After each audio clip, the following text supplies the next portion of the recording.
ANOE Extreme Media UJ. Subscribe for all updates.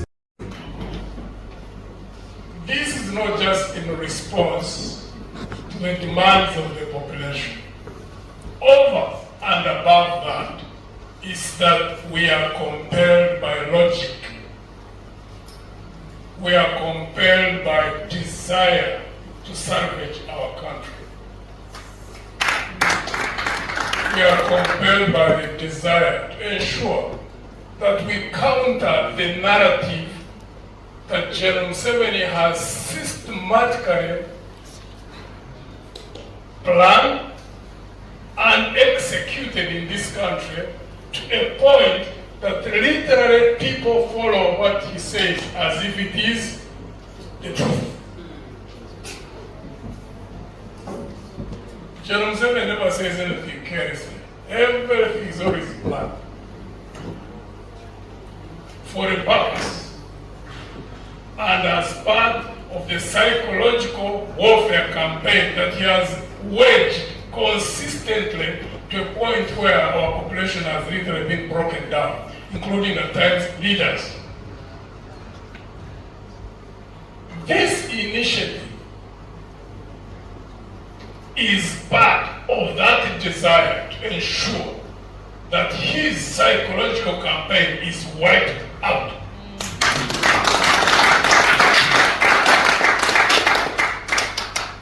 What M7 knows best is that when you compromise the shepherd, the sheep scatter. He knows that. He knows what is on the ground. You heard what Honorable M7's was reading, the statistics, which are frightening. The reality of our situation now, when we're only 45 million people. Some of the young people who are here, by the time they hit their 50s, we're going to be close to 100 million people. But yet you get a sense within the population that nothing can be done. Even when they hear that M7 has been nominated for the party and for the presidency of the country on the ticket of NRM, people think that it's a fait accompli, that it is finished. It is not finished.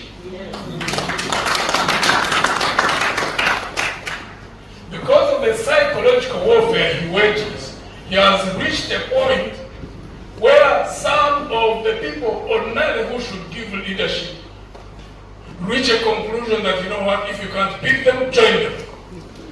That's what is his purpose. No, I'm not going to mention that. People think they're interpretation. It's a general statement of fact. It's been systematic, it has been relentless.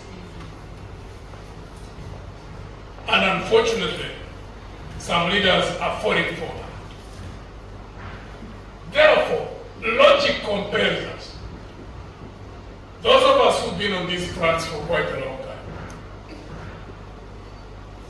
that we must organize ourselves to ensure that the state of hopelessness, the state of frustration in this country, in the population, is reversed.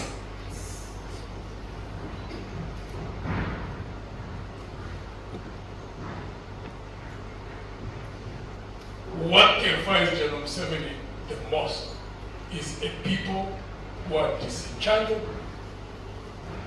but who are well organized and well led. That's why it targets leaders at a psychological warfare level.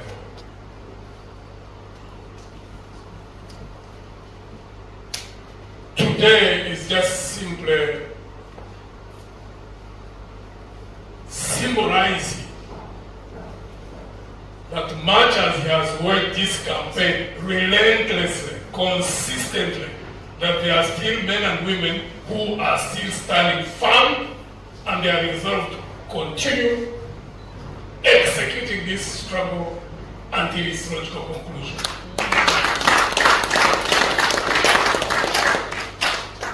So we thank all the colleagues, PFF and then AND for this day. Two, we are not only focused about taking power, we are focused on changing the political culture in this country.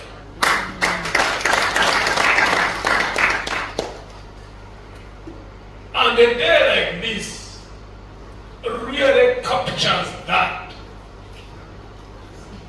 in the sense that those who are out need to understand that in politics you can have disagreements, but you don't have to be hostile against each other. Again, a culture which has been consciously, deliberately planted in our society. But when people disagree, even when they separate, that they should necessarily act as if they are enemies, done by M7's and NRM regime. We are defying that, and this clearly shows that.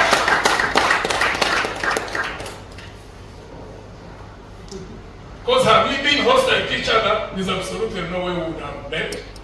All this period of time, and those who've been in these meetings possibly will be talking to different individuals, in an atmosphere of, a free atmosphere, being honest with each other, and reaching the conclusions we have reached, because we have found common ground as a first step to what is going to continuously keep building until its logical conclusion.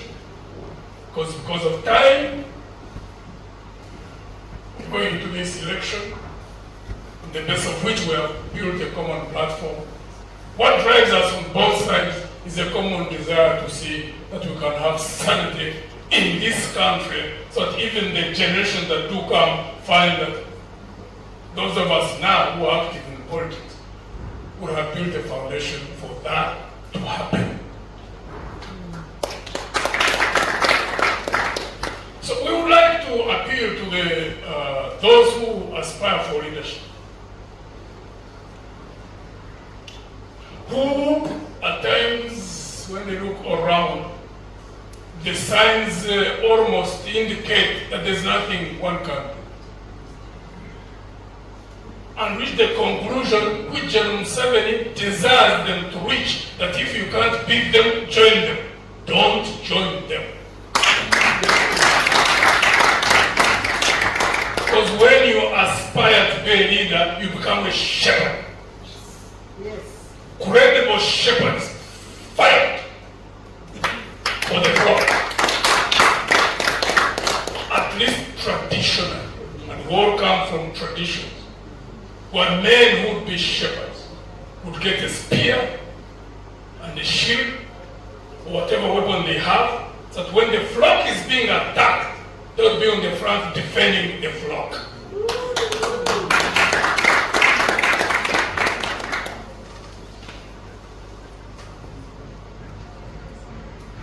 At a strategic level, the situation is in favor of change. No doubt about that. When M7 was saying that by 2021 all political parties will be finished,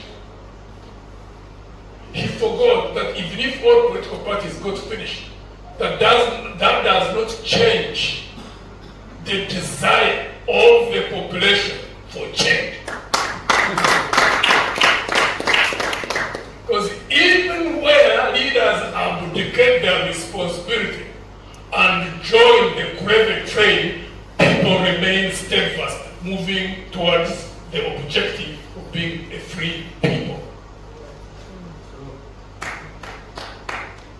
Three, I have seen General Museveni a number of times when he's fighting against foreign interests, talking about the issue of dignity. Many, many times he talks about it, when he's confronting those who come to this part of the world for exploitation of resources, indicating that he understands what dignity means. dignity does not only play between the fight between the foreigners and Ugandans. Dignity also applies at the domestic level. Much as he wants dignity for the African people, we, the Ugandan people, also want dignity.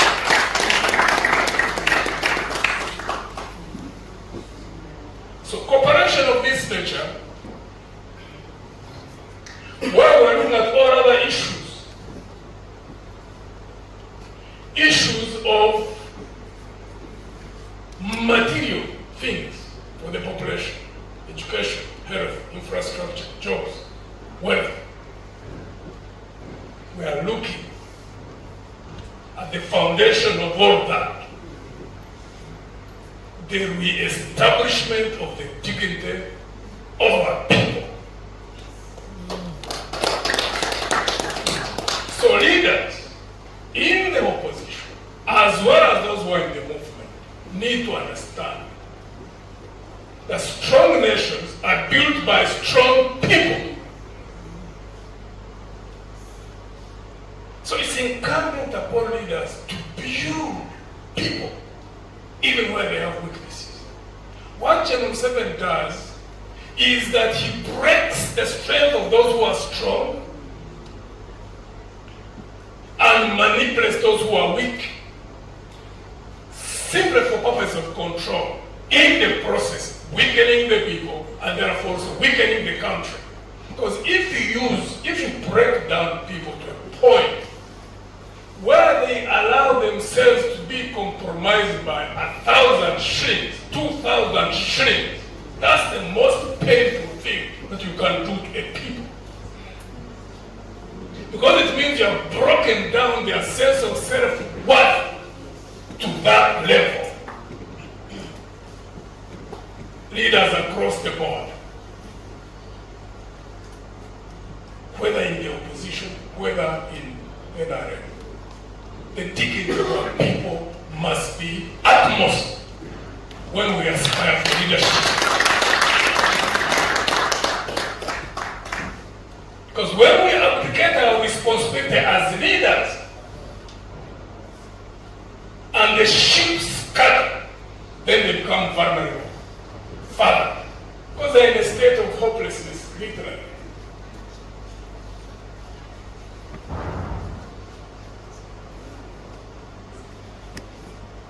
This is likely to be the first of perhaps a 2 or 3 step process. The leadership in PFF has been in touch with the leadership of NUP. And NUP has also been in contact with the PFF. PFF and, ANT and NUP have also been in contact. This simply happened today because it has matured.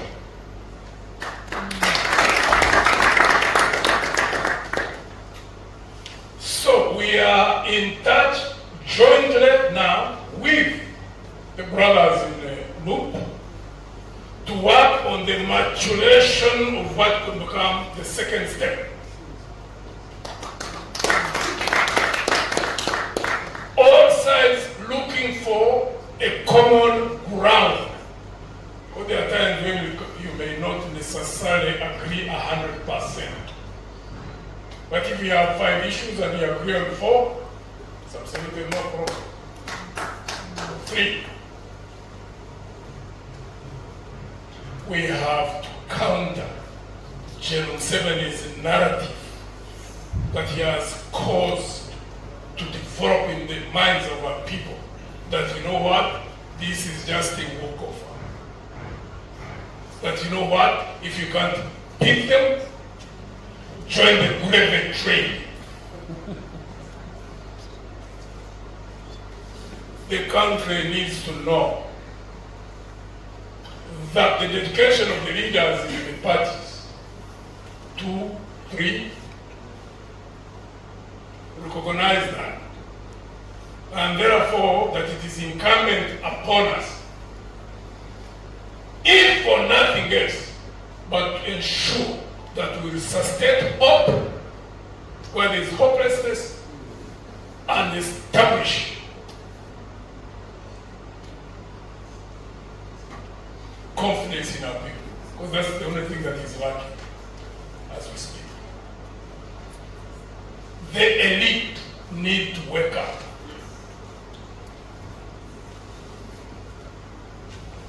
Because they've been pushed to a point where, in their estimation, nothing can be done. So they think that, okay, let's just simply play safe. And that's why you find, I don't know your own experiences, but my own experience, I bumped into so many people who are running on the NRM ticket. The number of constituencies where you find 3, 4, 5, 10, in some cases 15 people running on the same position. And I interact with many. I ask them.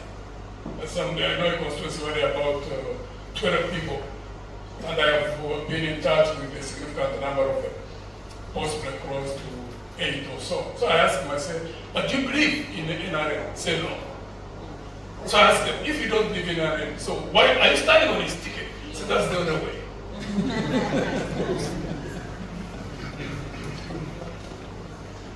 That's frightening.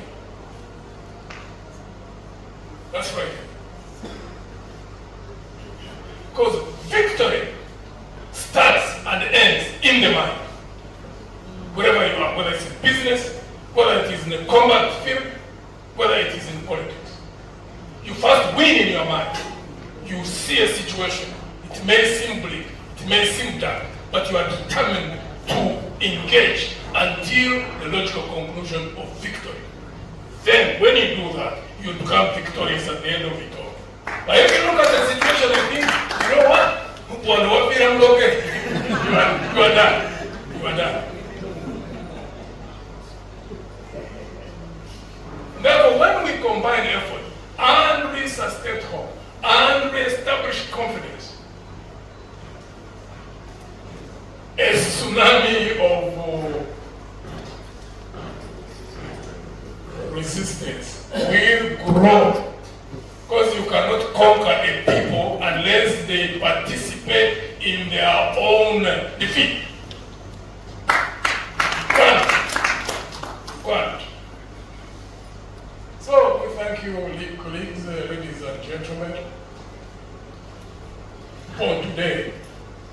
It's gratifying, it's encouraging that we build a foundation.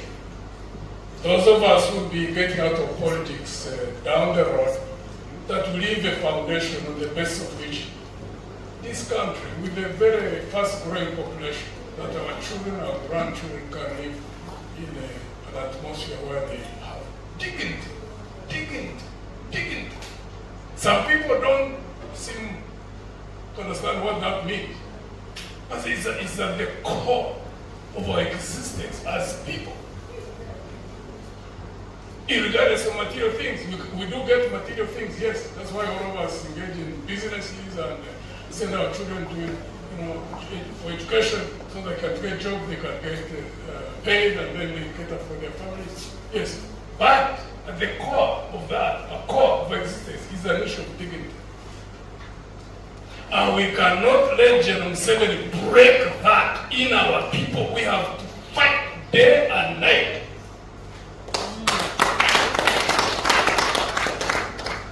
Because the people without dignity are in a state of slavery, clearly. And nobody can ever make you a slave unless you participate in your own enslavement. And that starts at the mind level.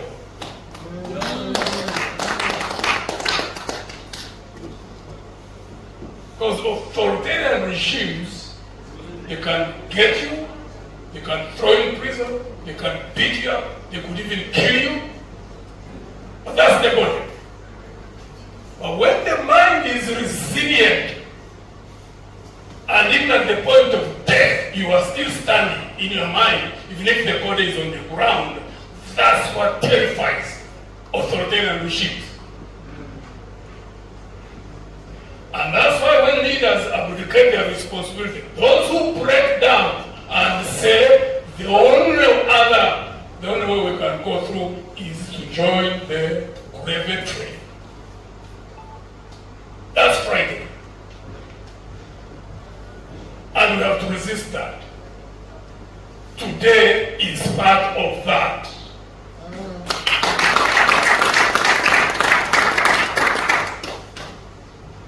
Thank you, colleagues, ladies and gentlemen. Now we will have to work day and night, and the committees which are put in place work around the globe to ensure that this manifests in a smooth flow of activities that can be done. There's nothing under the sun that we cannot achieve once our hearts and minds are in it.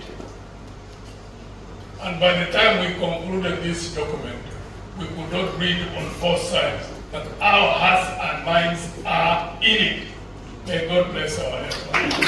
Abalungi abatuuliriza era abatulaba olunaku olwaleero tuchaddeko ewa Sheikh Asiraf Dembe.